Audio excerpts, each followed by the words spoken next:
Hello everybody and welcome. In this video I'm going to show you how to disconnect your Earbuds CREATIVE Zen Air Plus from your iPhone.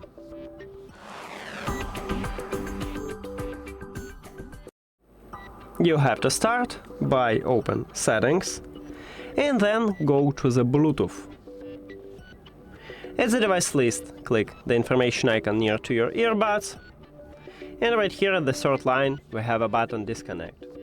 And you need to tap at this button, but before I tap on it, I will tell you the difference between Disconnect and Unpair. So when you select to disconnect your earbuds, you will stop Bluetooth connection with them, but leave them at the device list. And if you select Forget this device button, you will totally remove your earbuds from your phone. So if you need this, just use another button. Now let's disconnect them. And as I said, I just stopped Bluetooth connection with them, but still have them as the device list, so I can easily reconnect them if these earbuds turn on and do not connect it with another device. I just tap on them. That's it.